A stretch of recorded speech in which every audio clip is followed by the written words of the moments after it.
opportunity creates more opportunity. That's something I've always learned too. Is just the more you do and the more responsibility you have, the greater opportunity it is to learn. I think as I kind of went through college as well, like my goal was always to get an internship, at a big company downtown in Minneapolis and, be up in a skyscraper at the time, but it still could be a possibility. But I know like as I went along, like I learned a lot from college works and I was given a lot of responsibility and I realized, the more responsibility is just more opportunity to learn, grow. And then that's, that kind of builds on itself. Opportunity creates more opportunity is what I believe as well. So.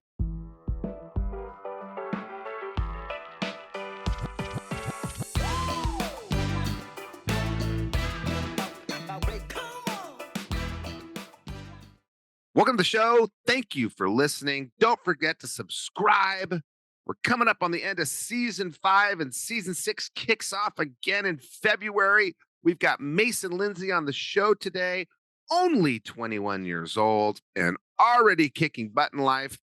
He's going to talk about how to harvest serendipity through reflection. All experiences are positive if you let them be. How do you harvest serendipity? He's going to talk about how to get into the results economy with bravery, taking chances, and pushing your comfort zone. And finally, all opportunities create other opportunities if you make it happen.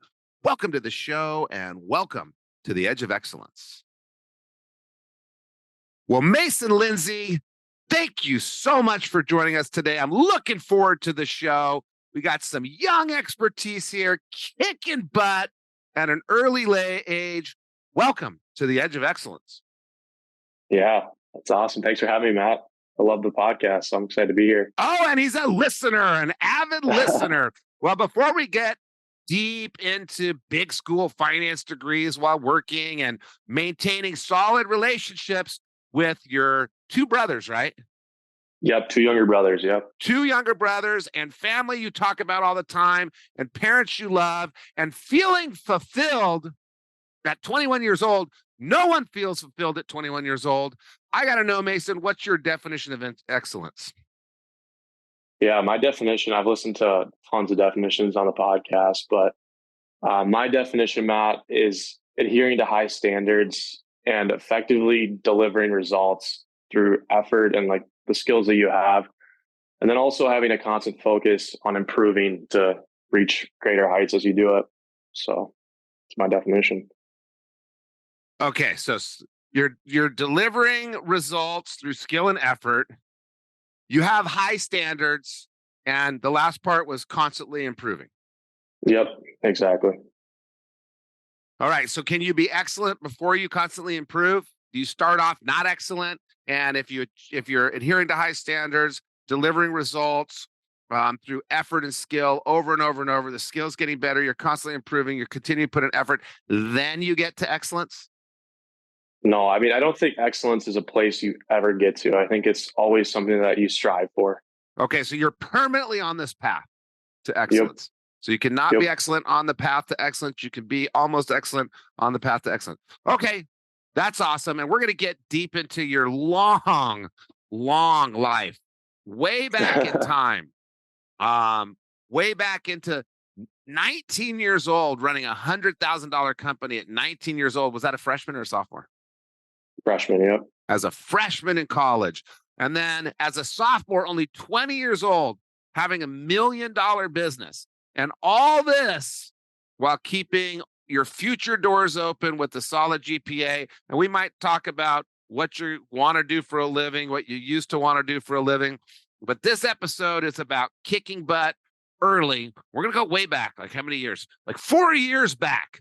What was life like in high school? What were you doing to get ahead in high school? How'd you see yourself? You ended up at a great school. What were you doing to get ahead in high school for those that are in high school listening? Yeah, I went to Centennial High School. It's about 25 minutes north of the Twin Cities in Minneapolis, Minnesota. So it's just the suburbs. Growing up, going to high school, pretty normal suburban life, like middle-class family. High school was like 10 minutes down the road. And yeah, high school was awesome. I had great friends, great people around me, supportive parents, great younger brothers. Everything was going really well. I, had a great focus on the things I was doing as well. I played basketball and football growing up, and so those are my two sports in high school. And then I had a good focus in the classroom too. I had over a 4.0 in high school if you count like the AP stuff, however they count that. But I always focused on the classroom. I knew that stuff was important, and I liked doing a good job too, like competing in the classroom, on the field. Everything I did, I was always working towards being successful at it. And I also worked a few jobs at a grocery store. I was a server at a restaurant for a summer too. That was a good experience. But yeah, it was all pretty rock solid for me in high school. So yeah. So, and I always think about this. I'm lucky like you are. Great, Hmm. supportive parents. And you Yeah. look at that. Great friends. Why do you have great friends? Well, maybe your parents kind of steered you to the great friends and told you to stay away from that person. Um, Great people around you. Maybe the parents had something to do with that. You're doing these sports. Maybe the parents push you that. So do you think your parents had a vision and you were kind of following a path that they knew you should follow? I think my parents, I'm a very independent person, Matt. And growing up, my parents, I think they realized that pretty early. Everything I did, I wanted to do it on my own and be independent at it. And so they always let me kind of do my thing, make my own decisions. Ever since I was young, I remember in like third grade, I was always playing soccer, and all my friends were playing football that first year. And I was told my dad, I was like, "Hey, I want to play football." And he's like, "All right, yeah, I'll sign you up for football." And then I started playing football, and everything I wanted to do, they just let me make those decisions. But they always taught me to always try your best, and give your best effort. Even in the classroom. Like I remember one time I came home in like ninth grade, or maybe no, actually probably younger. It was like sixth grade, when you started getting letter grades for your report card or whatever. And so I came home with like all A's and one A minus, and my dad was just like, "Yeah, like you gotta get that A minus up." I didn't really comment on like all the A's I got, but he was like, "Yeah, you just gotta get that one A minus up." And so that's just the way I was raised. Is like, yeah, you got to go out there and try your best, and work hard. And my dad knew I was capable of getting those A's. I don't think if that was like my best effort. I know he knew I could do more, and so he always pushed me to do that. And same my mom, she was super supportive as well. Always like growing up in elementary school, she was always there to get us off the bus, get us on the bus in the morning. And so they always pushed me, supported me in everything I did. Even in the college, I do the college works internship, Matt, that you run. And, when I got the job, it was like, yeah, like I'm going to do this. And they're like, okay, yeah, like we'll support you, like whatever you want to do, we'll support you in that decision. I think everything I did, they always supported me. And I was, truly blessed to have that, because I know not everyone does. Not everyone has parents that are able to support them like that, give them those opportunities. I like can't take anything for granted. And like even sports growing up, that's something that not every kid has the opportunity to do. And I think you learn so much from sports as well. Like even at my high school, it was kind of the tale of two cities at my high school for the sports programs. Like the football was like a true program. There was a great culture for the football program, and it translated to wins. Right, that the team for football, we just won games. Like my junior year, my senior year, we went to state both years, and I think they just won the championship last year for state. Like it was a true program and a great culture. Guys showed up on time. You learned just to never give up, never quit, be there for your teammates. You just learned so many life lessons through that. Um, and the basketball, that was just kind of a different story. We lost a lot of games, and we just didn't have that same culture that the football team had. And I learned a lot from those experiences. Not only taught me like life lessons to show up on time and stuff like that, but just to see the differences in culture and what that really does for the results, not only for like sports, but I think that translates to life, and work and everything. Just having a great culture of people around you and just demanding, a high standard of how you do things. So, yeah. Well, you know me, I pretty much give everything you just said to me bundles into one phrase, perfect parenting. And I also have multiple children, and I know kids are different. But what I hear, and we're going to get into this on how you lead people, because people listening to the podcast want to one day lead people, and how you take some of this that you got from your parents, instilling the values in you, work hard, do your best, supporting your healthy decisions. You may not remember some of the decisions that you came to them with, and they somehow steered you out of that. And they Yeah. supported, we remember the ones that were healthy that we did. Maybe we don't remember the ones that they helped us avoid. And then you're talking about they're letting the reins out. And I don't know if you and your siblings are the same, but my two kids, I have to let the reins out differently on them. My daughter always gets A's, nonstop studying. My son, I had to manage him on his grades for a while. My daughter, I didn't. So you let the reins out on people, whether they're your kids. And I don't like to equate kids to people you work with because it's not the same at all. But when you're leading people, some people get a little bit more of the rein out or the leash out than others. And you've got to let it out at different times. But it sounds like your parents knew that. But I want to mention what you just said. Not everybody has access to sports. And I interviewed a woman that's actually working at the office now. I saw her today.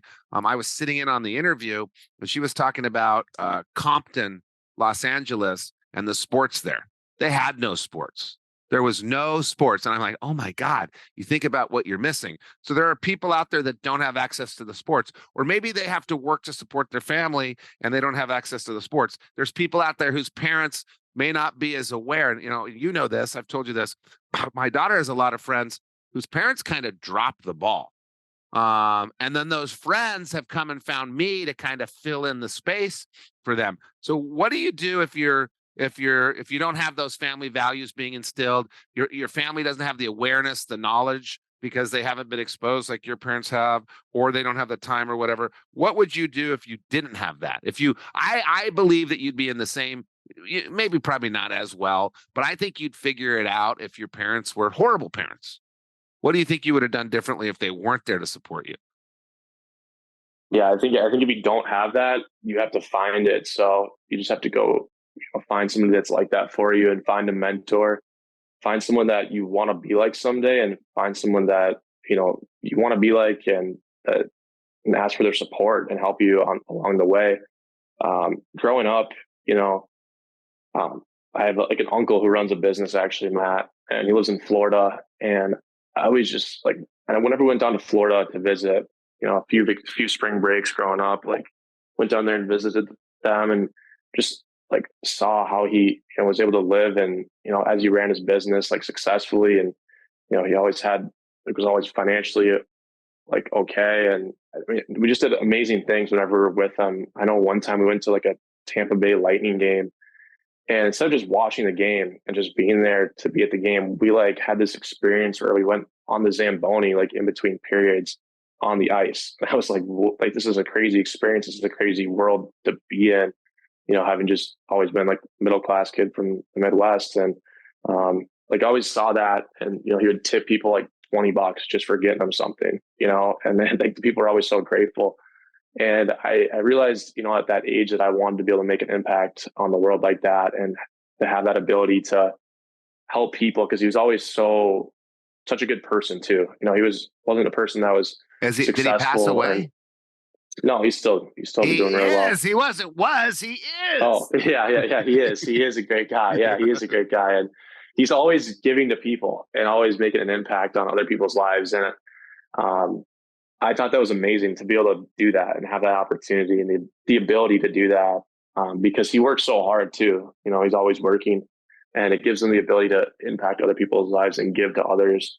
And I thought that was really cool growing up. So I think you got to find somebody that you want to be like and strive to be like that, and maybe ask them for mentorship if you don't have that support at home, and get it that way as like a substitute. Find it. And if you do have it at home, like you did, you still find Hmm. it. Yep. Interesting. And by the way, on the Zamboni thing, I'm assuming he has season tickets, and I'm assuming he's got good season tickets. And there's a lot of people that have season tickets. That Zamboni offer comes once in a blue moon. He saved it for you. No, he doesn't have season tickets. He has a pretty good connection with like his suppliers for like I think Yeah. Comcast or AT&T, and T, Still, and they get them tickets he, through him. Yeah. he doesn't get to go do the Zamboni whenever he wants. He planned that ahead of time. He saved it for you. That was a premeditated impact. And what do you know? Yeah. It What's was his name? just What's his name? John Russo. Way to go, John Russo, because that was premeditated impacting Mason, and it Yeah, worked. shout out to John. Shout out Yeah. to John. Okay, so you're in high school.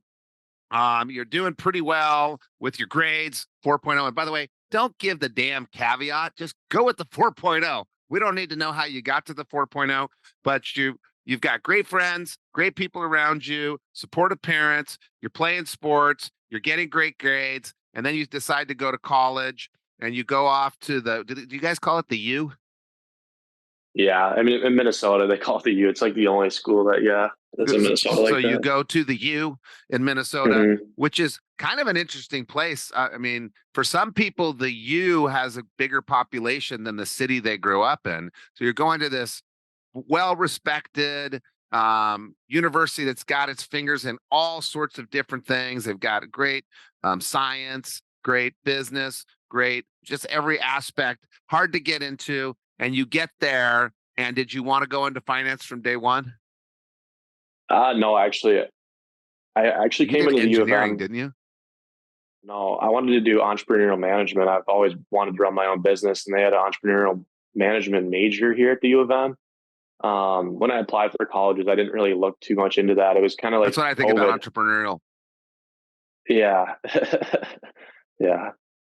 And the reason why I think that way is because I was around when they started those entrepreneurship programs, and the guy from Kauffman Center funded it. There was four. He did this contest for $100 million, and then there was 1,000, and then he did it again. And I talked to him, and he was really upset because the universities turned it into social entrepreneurship, which I don't understand. And I have a social entrepreneurship business. And we help university students, and yeah, we happen to make money out of it, but our whole mission is to help people launch their lives. I live in this, but it's not, it just doesn't work in the training, and there was a disconnect. So I'm glad you moved from that. So you wanted to do this entrepreneurial program, it didn't work for you. So how did you find finance? Yeah. I mean, when I when I was growing up, I was always interested in finance. Like I was always like, as soon as I turned 18, I opened like an account and started doing stuff on my own, like stocks and stuff like that, just because I thought it was interesting.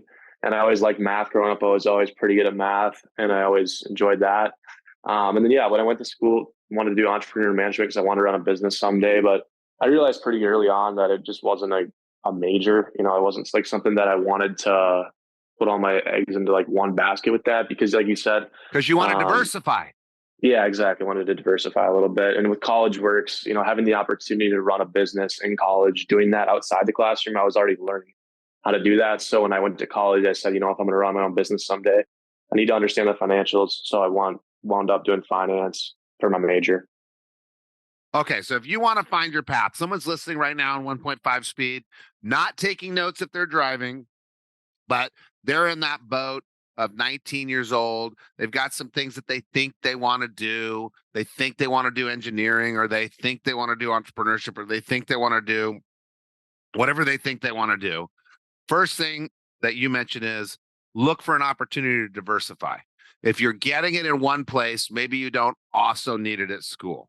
Number two, know your passions. You said you had a passion for entrepreneurship. You'd seen it in mentors. You thought it was cool. You had a passion for finance. You opened these accounts when you're young.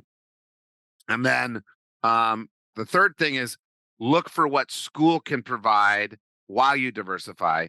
What you take those three steps: diversification, knowing your passions, figuring out what school provides and what school doesn't provide. Anything else that you utilize in finding your path at that 19-year-old age?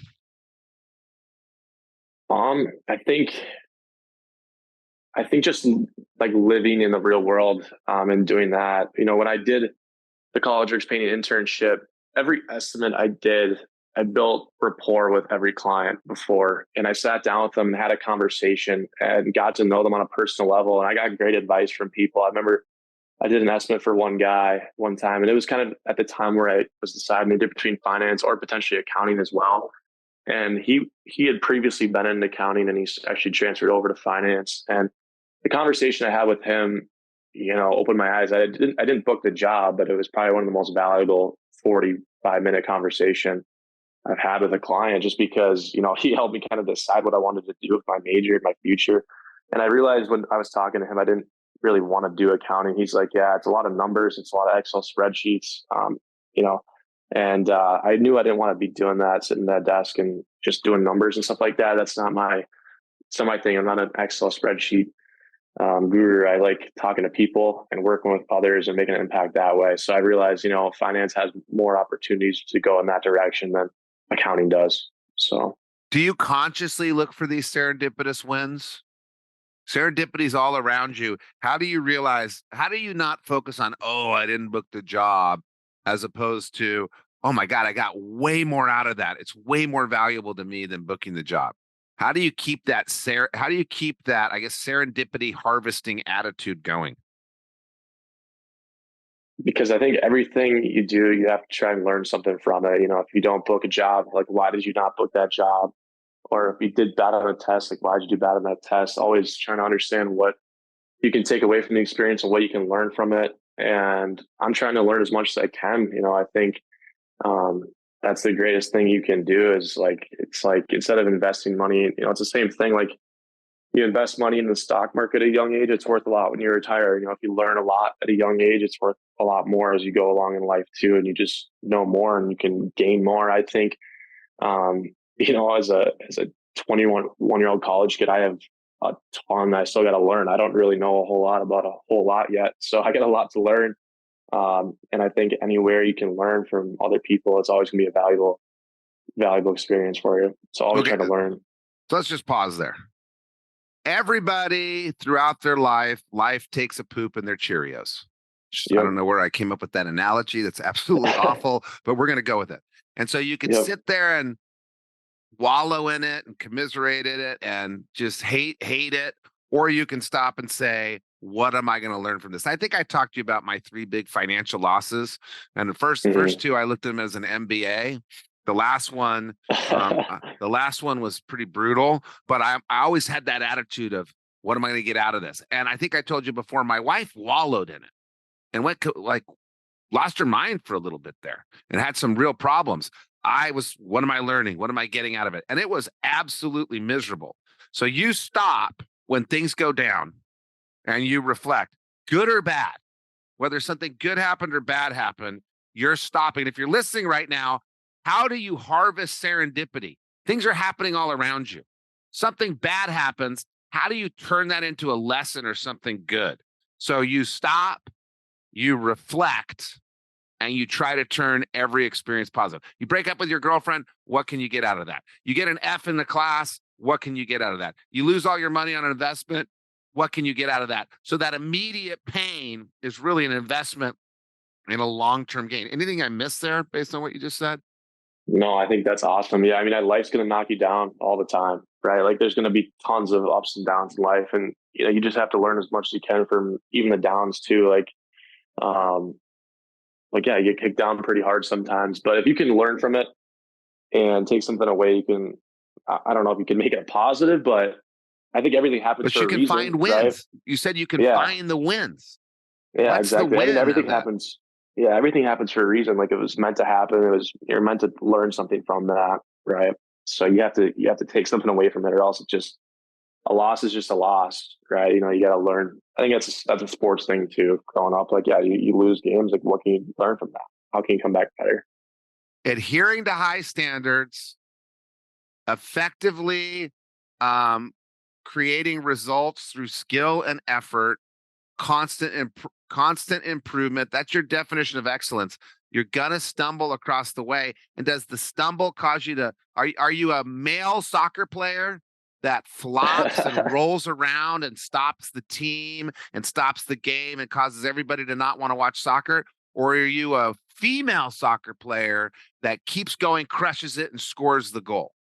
And there's a good analogy. I love women's soccer more than men's soccer because they don't wallow in it in women's soccer. They keep playing, keep crushing, harvest through reflection, the experience, and find the win. So you found your path by diversification, knowing your passions, finding what you needed in school and what you needed outside of school, getting out there and talking to people to help direct you, kind of like the bumpers in bowling when you're a little kid. You go talk to these people and find your path, and then you find all these wins serendipitously. So you're sitting there in the cold, in the winter, and having to walk through tunnels. And then in the summer, it's so beautiful. You got the lakes everywhere, just loving your life in college. And you wanted to go into finance. You kind of went a weird way. You came to College Works, which I love College Works, but it's kind of a weird path. And I think I've talked to you before. The president of Goldman Sachs did student painting, and all these people have done it as their path, but it's still a weird path.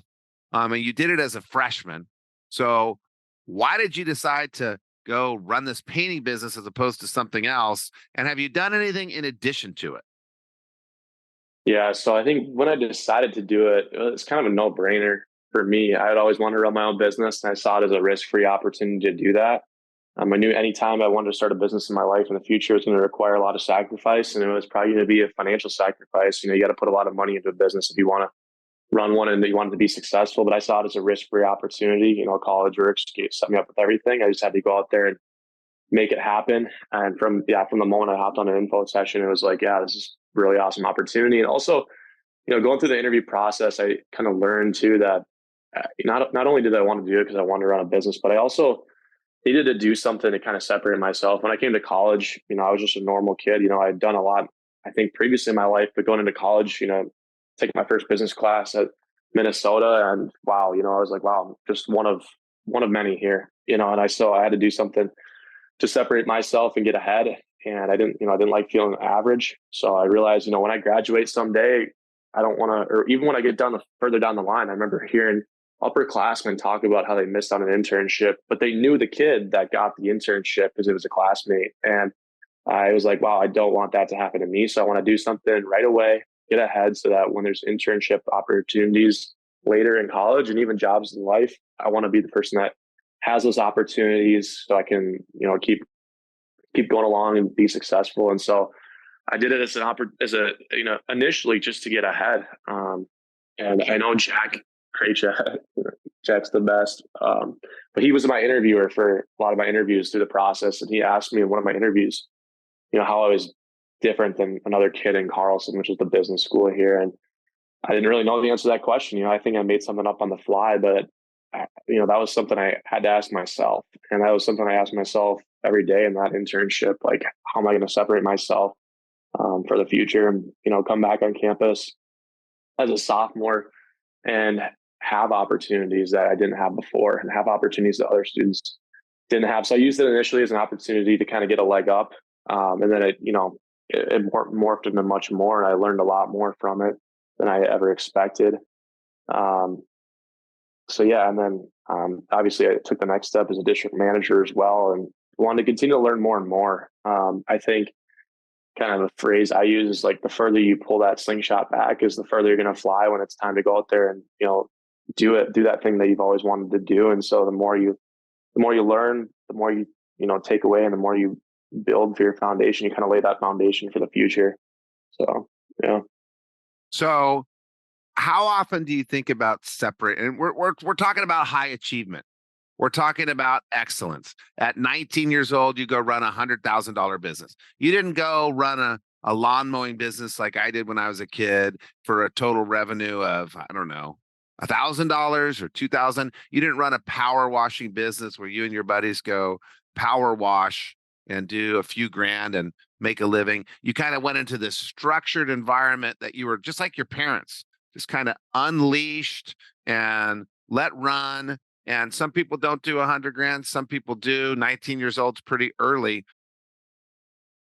How often are you thinking about separating yourself, whether it's the whole action of going to do this or in the act of doing these things? Separate yourself while you're practicing basketball that one day. Separate yourself while you're throwing the pigskin that one day. Separate yourself in that class during that hour, in that business during that minute. How often are you conscious about separating yourself?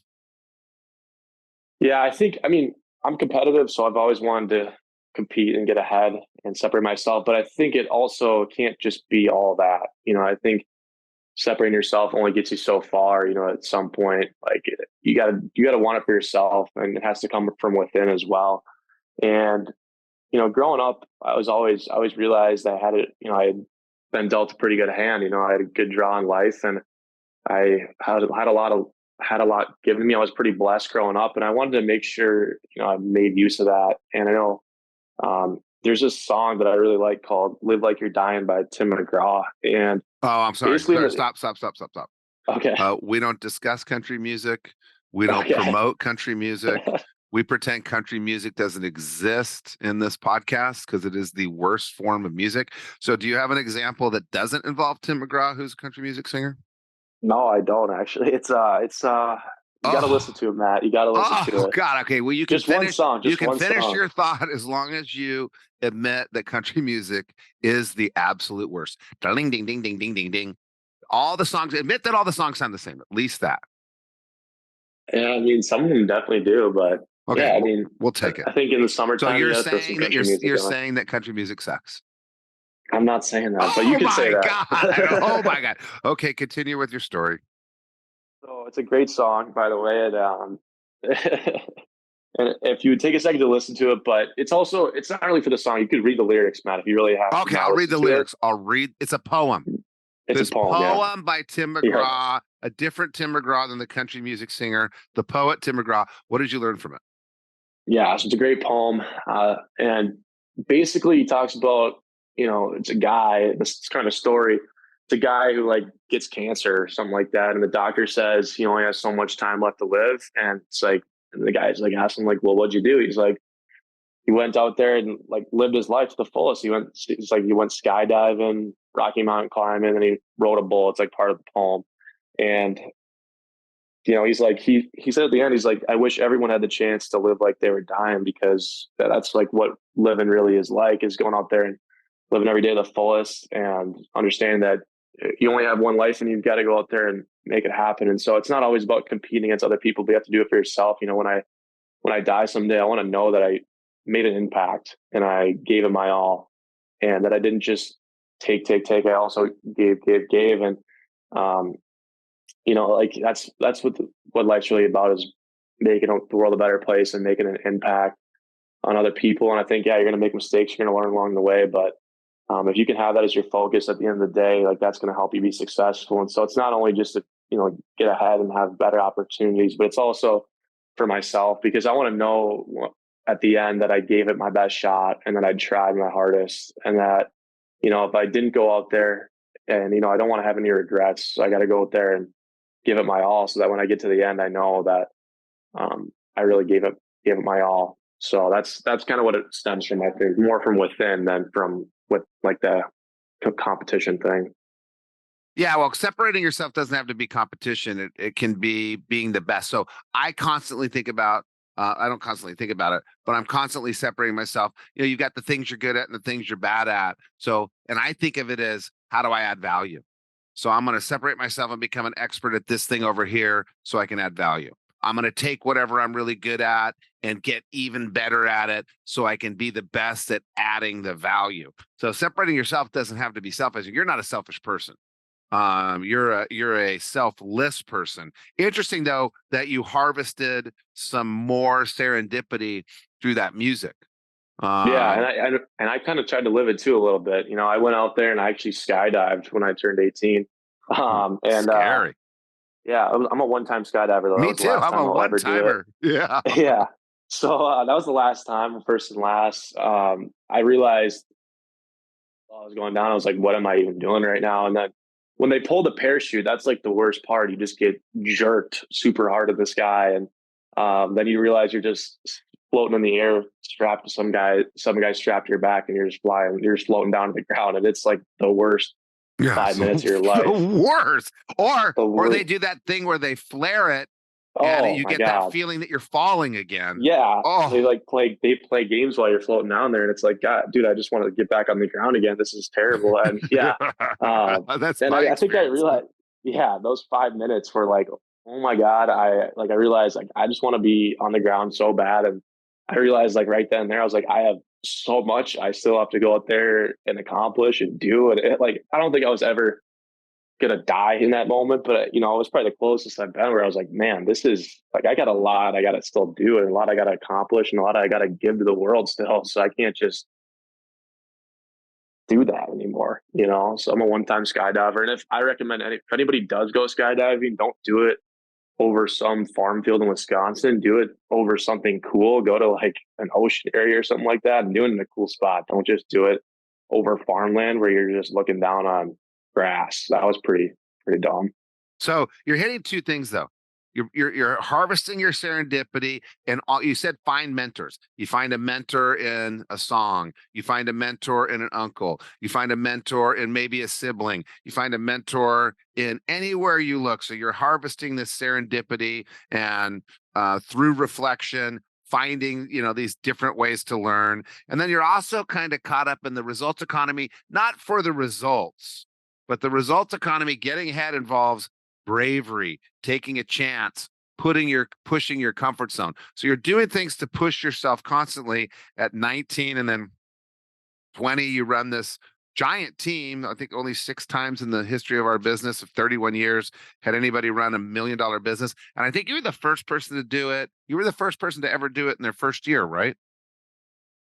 Yeah, possibly. Yeah. I think you were. I think you were.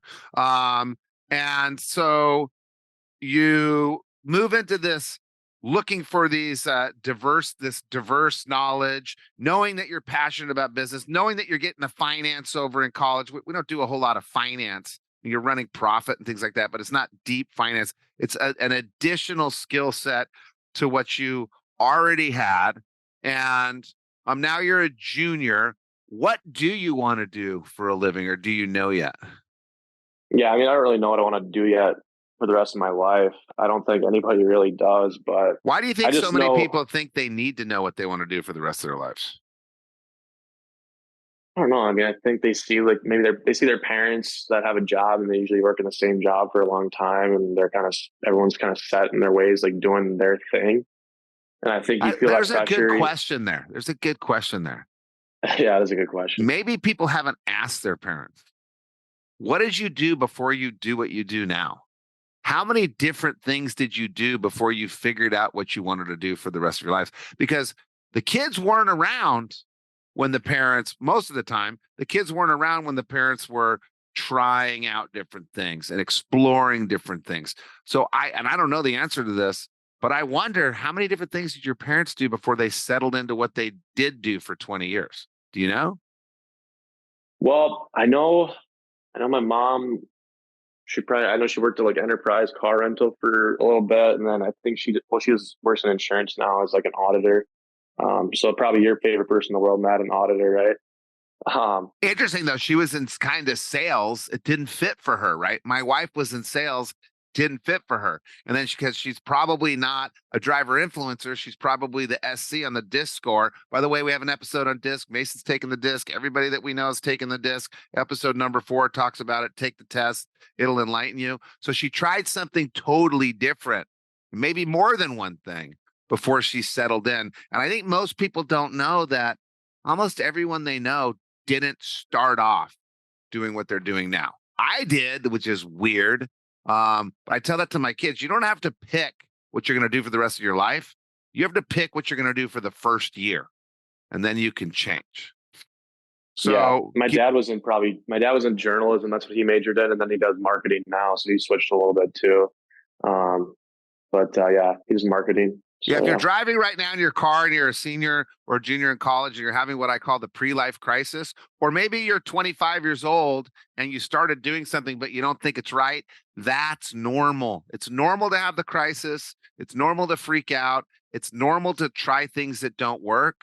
So try something else. It's your life. Live serendipitously. Go harvest some opportunities elsewhere. So keep going with what you were saying.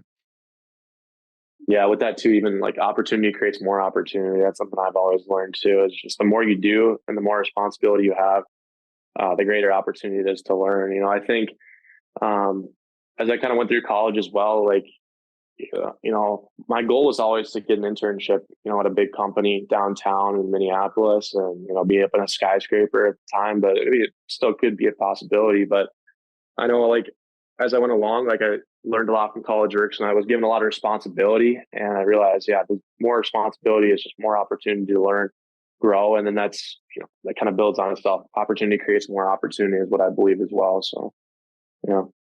Well, how about you create your opportunity and that creates more opportunity. Because opportunity can pass you by. You don't want to work that hard. It's too scary. I'm not ready. And then opportunities just flying by. You grab onto that opportunity and try it and be brave and risk it. And what did you say? Adhere to higher standards, get results through skill and effort, constantly improve.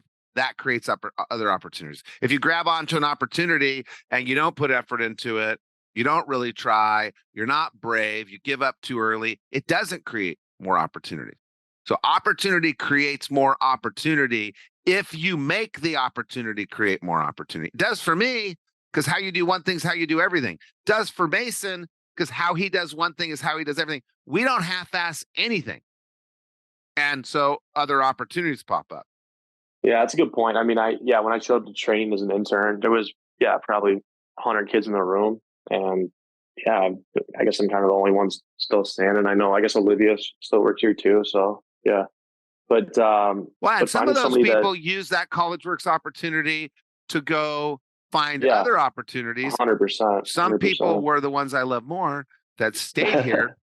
Yeah, no, 100%. Yeah. Either way you go, you're still going to benefit. So yeah, not definitely. And then, I think finding people like that you can, learn a lot from as well. Like, Jack Creature, he's the one that owns the division, and I've learned so much from him. He's everything he does, he crushes. And finding people like that have that mindset to just go out there and win. And he says it all the time: winners win. And when you surround yourself with that, and you surround yourself with good people, I think that helps as well. I know, like that saying, surround yourself by the people that you're you're the average of the 5 people you're around.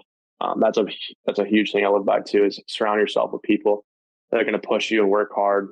When you surround yourself with the Lydias of the world, that's how you push yourself and become better through that. So The opportunity creates other opportunities if you make it, if you're with the right people, if you have that serendipitous attitude, if you're looking for the lessons. There's a lot in the mindset that you have, Mason, that creates the success. And I got to shout out to your parents again. I'm going to give them credit for the mindset. I happen to do it because I have my own kids. So are you surprised at where you are now? You're on the road to another more than $1 million year as a junior. You got yourself pretty set up. Are you surprised, or did you kind of know you'd be there? yeah, I don't know if I thought I'd be here as a junior in college, or that it would happen so fast. I I took the opportunity that was given to me, and I worked hard at it. And that's something I've always done. But to be able to have the platform, or like the ability to do that, I think is something that you need as well. I think anyone can go out there and do it. Not everybody, but certain people can work hard at something and go achieve those results. But to be, given the opportunity, from a LinkedIn message on, LinkedIn, shout out to my high school teacher that made me create a LinkedIn my senior year of high school. That's the only reason I'm here right now, is someone sent me a message on LinkedIn. And yeah, not everyone's given that chance to, I guess. So I was given a platform to show my skills and to put that ability I had to work too. So I think that definitely is a huge part of why I'm where I'm at. I think if I was just doing it on my own, I wouldn't have had those results yet. So I wonder how much of your success is due to gratitude, like that karma, that energy in the world. You've got gratitude, you've got appreciation. I wonder how many doors that's opened for you. I wonder if that gratitude, just that mental aspect of gratitude, kind of opened your eyes to options out there. I wonder how much of your success is just graciousness and what that does for you, and focusing on graciousness. If you're listening right now, think about that. Think about what I just said. How much of your opportunities, how much of your future is just based on gratitude and appreciating what you have, and what effect does that have on the rest of your life? Well, I got one more question for you, Mason. It's my favorite one. Now, I have t-shirts that are older than you are. So this is an interesting one. When you think back over your entire long life, you had to make some sacrifices. And some of those sacrifices at the time seemed like a big deal, and you didn't think you want to do it. My daughter's facing one right now. She's going to work, and she's got all these events that she wants to do. I'm like, no, you got to go work. You don't get to do all that stuff. You're going to have to sacrifice something. What sacrifice did you make that at the time seemed like a big deal, but looking back, you're so glad you did it? and you would tell yourself to do it again over and over and over because it really isn't a regret? Yeah. I mean, as far as sacrifices, I think sacrifice is just a part of life. That's something you just have to do, like all the time. You can't just go out there and go golf every day. You have to go to work. You have to go to school. You have to do stuff. But I think, easy sacrifices is like playing the Xbox, right? Like, I mean, high school, I think played Xbox, stuff like that. And then as soon as I graduated high school, I was like, all right, I'm going to give this to my brother and make that sacrifice. A lot of my friends still do that, right? They play Xbox, or people, in college still do that. They spend their time doing Xbox or watching Netflix and stuff like that. I've never been a Netflix watcher. I don't have the attention span to watch a TV show, but like Xbox, I mean, that's an easy thing to throw away, right? Just throw it in the trash. It's not really getting you anywhere. So little sacrifices like that, because you only have so much time and you got to go do something with it. And I think people waste a lot of their time with things that don't really get them anywhere, but they enjoy it. It's fun, right? Like, it was definitely fun in high school to do those things, like spend time with friends, stuff like that. But I think if you're constantly like doing those things, it's also not free enough time for you to go out there and create new experiences and grow in the world as well. So you gotta be willing to make sacrifices. That's just a part of life. That's like economics 101. Like, no free lunch. You got to go out there and work for it. So So it's not one big sacrifice that you made. It's a series of choices that added up. yeah, definitely. I mean, it's never one sacrifice. It's just, okay, yeah, this weekend I'm gonna go work, right? I mean, a lot of friends, they go have fun, party, stuff like that. But yeah, I'm gonna go work this weekend. I'm gonna wake up early. I got people who are relying on me now. So it's like, it's even easier to make that sacrifice when you have people that rely on you, right? That, you need to help be successful in their business, right? I have employees that I have to train, manage, inspire, right? So it's easier to make those sacrifices when you have people that rely on you, I think, than to make those sacrifices for yourself sometime. I think that's like, even parents and stuff like that, once you have kids, it's like, yeah, you got to go make those sacrifices. It's easy to make those sacrifices when you have people that rely on you. I think it's definitely a little bit harder when you don't have as much responsibilities, as much things that not really tie you down, but things that matter. So I think having greater responsibilities makes it easier to make sacrifices too, and having people um, that work for you, rely on you has really helped me, I'd say. Well, right on, Mason. First of all, what are your parents' names? Chad and Deb. Chad and Deb. Shout out to Chad and Deb for some solid parenting. If you don't have quite the upbringing that Mason has, he gave you a solution for it. You're listening right now. Find some other people to support you. By the way, all parents are doing their best. So, well, most parents are doing their best. So do appreciate that. But find some people like Chad and Deb that are in your life if you don't have them as your parents. Mason, thank you so much for sharing with us today, sharing your insight. A lot of great stuff there. Thanks for making time out of your busy day of getting great grades and crushing your work life and crushing your personal life and crushing your fun life to share some of your wisdom that you've earned at an early age. Thanks for coming on the Edge of Excellence. Yeah, Matt. Well, thank you. I mean, I also want to say thank you to like Ryan Kruger, who was my district manager and brought me up at College Works and taught me everything he knew. And same with Jack as well, just blessed me with knowledge. And you too, Matt. I mean, you make an awesome impact in this world, and you give all these people these opportunities to do that stuff. So I want to say thank you to you as well. There's this saying, there's a Macklemore song where he's like, you die twice, that you die twice, once when they bury you in the grave, and the second time is like the last time that someone mentions your name. And I think you're somebody, Matt, that people will mention for a long time. I know I'll tell a lot of people about you when I'm older, that guy that gave When you that you're old like chance. me.